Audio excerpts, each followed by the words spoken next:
Selamat malam semuanya. Baiklah, pada kesempatan kali ini saya akan memperkenalkan diri saya. Nama saya Daud Situmorang. Saya kuliah di Universitas Lancang Kuning, jurusan Teknik Elektro. Baiklah, saya akan menjelaskan mengenai tugas manajemen sistem energi saya dengan tema efisiensi energi. Di dalam buku efisiensi energi ini terdapat 7 bab, yaitu bab pertama itu tentang efisiensi dan elastisitas energi. Yang kedua, bab kedua yaitu kondisi makroekonomi dan energi. Dan pada bab yang ketiga, pola penggunaan energi dan tingkat efisiensi energi masing-masing sektor.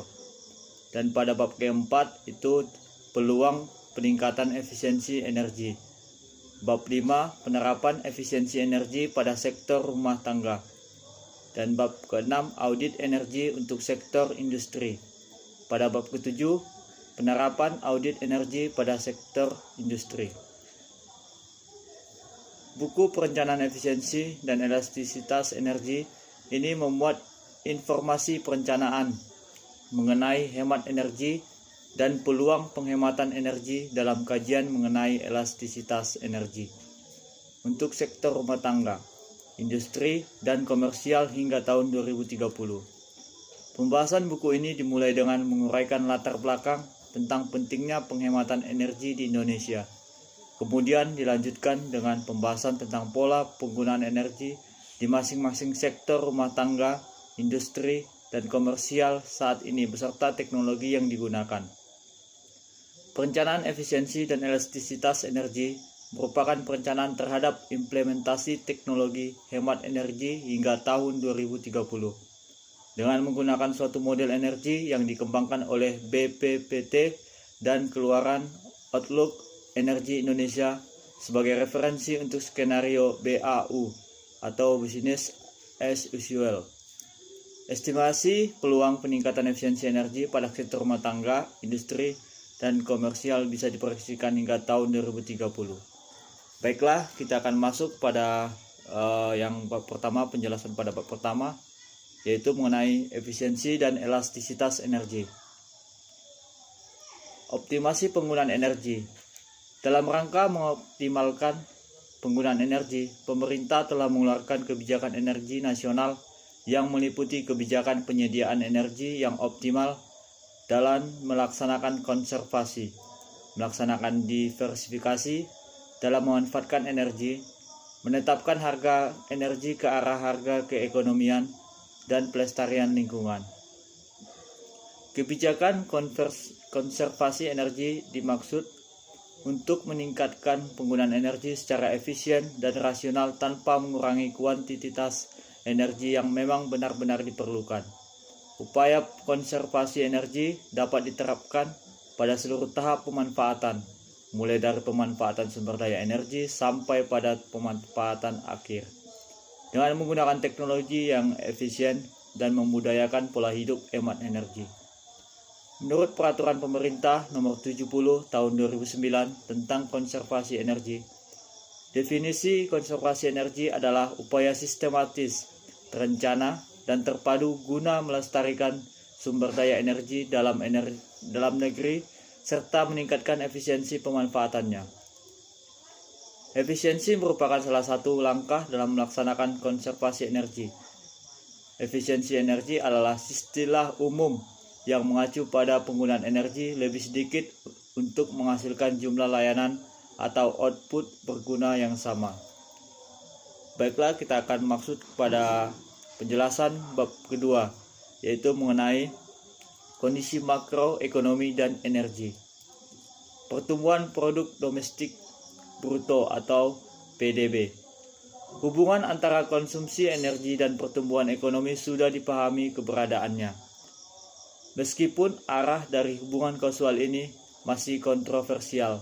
Apakah pertumbuhan ekonomi mendorong konsumsi energi atau sebaliknya, bahwa konsumsi energi merupakan motor penggerak pertumbuhan ekonomi?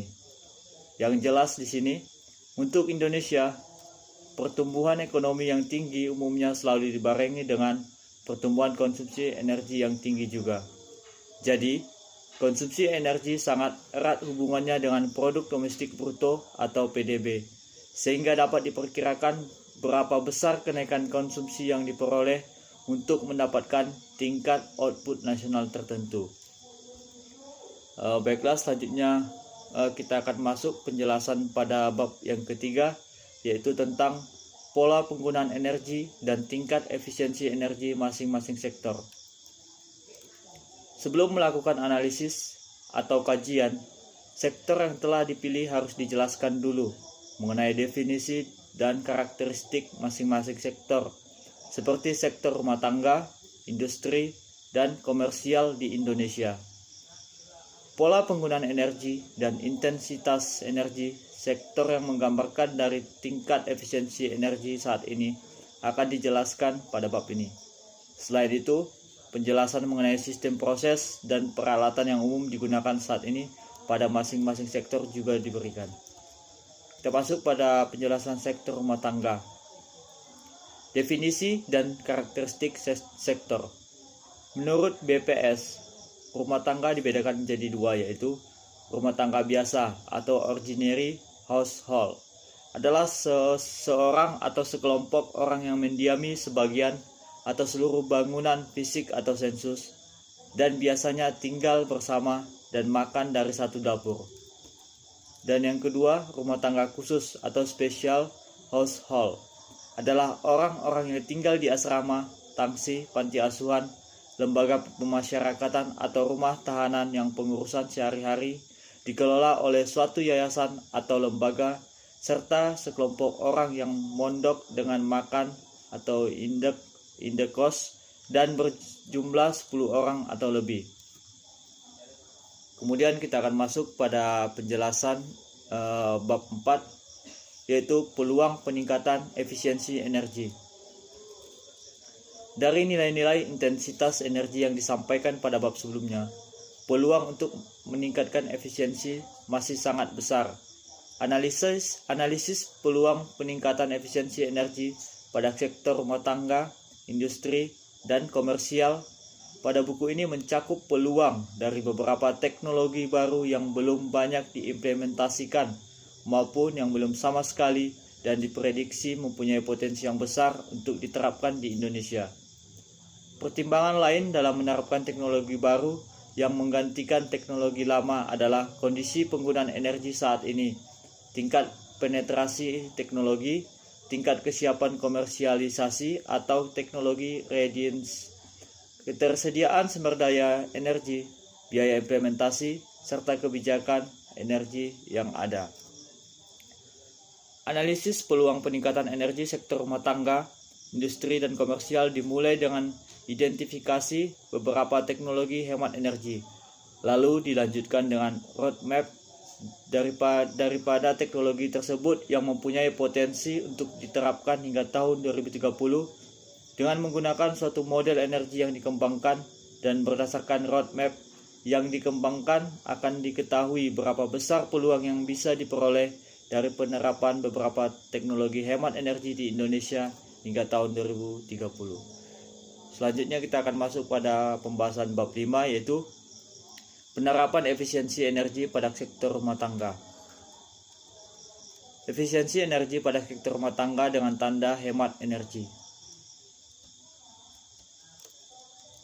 Penerapan label tingkat hemat energi pada pemanfaatan energi listrik untuk rumah tangga membantu konsumen memilih peralatan yang lebih efisien penggunaan energinya, sehingga secara nasional penggunaan energi dapat dioptimalkan. Hal ini akan mendorong produsen untuk memproduksi peralatan listrik rumah tangga yang lebih efisien dalam konsumsi energinya. Berikutnya kita akan masuk pada penjelasan pada bab 6, yaitu tentang audit energi untuk sektor industri. Kebijakan energi nasional jangka panjang telah memberikan target penurunan elastisitas energi menjadi kurang dari 1 pada tahun 2025 ke 2006. Sesuai dengan target kebijakan energi nasional untuk menurunkan nilai elastisitas energi di bawah 1 Hal tersebut berarti penurunan konsumsi energi total pada tahun 2025 mendekati 50% dengan skenario konservasi energi bila dibandingkan pola konsumsi seperti saat ini atau business as usual.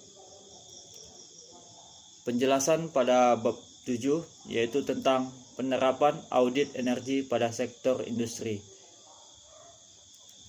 Indonesia memiliki 9 perusahaan besar yang memproduksi semen dari berbagai jenis produk semen. Ke-9 perusahaan tersebut memiliki plant yang terbesar di Indonesia.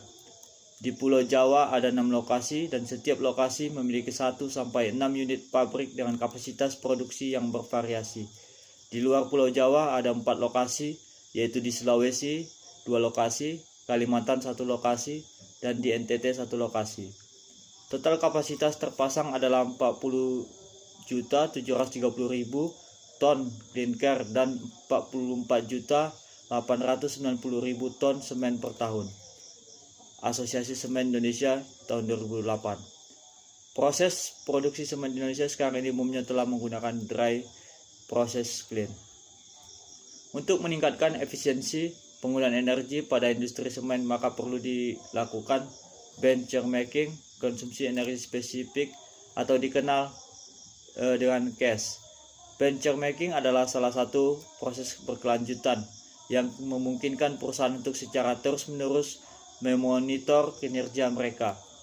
Pencatatan penggunaan energi salah satu hal yang sangat penting dalam usaha mengoptimalkan penggunaan energi dan memastikan efisiensi penggunaan sumber daya energi. Penggambaran penggunaan energi melalui benchmarking membantu industri dalam mengevaluasi apakah energi yang digunakan sudah efisien. Benchmarking juga dapat digunakan sebagai bahan evaluasi untuk melakukan tindakan peningkatan produktivitas dan efektivitas perusahaan, baik berupa tindakan yang baik, yang tidak memerlukan biaya hingga perlu investasi yang besar untuk penggunaan teknologi baru yang efisien. Demikianlah penjelasan saya tentang tugas manajemen sistem energi dengan tema efisiensi energi. Saya Daud Situmorang pamit dan saya mohon maaf apabila ada kesalahan. Saya mohon maaf. Terima kasih. Selamat malam.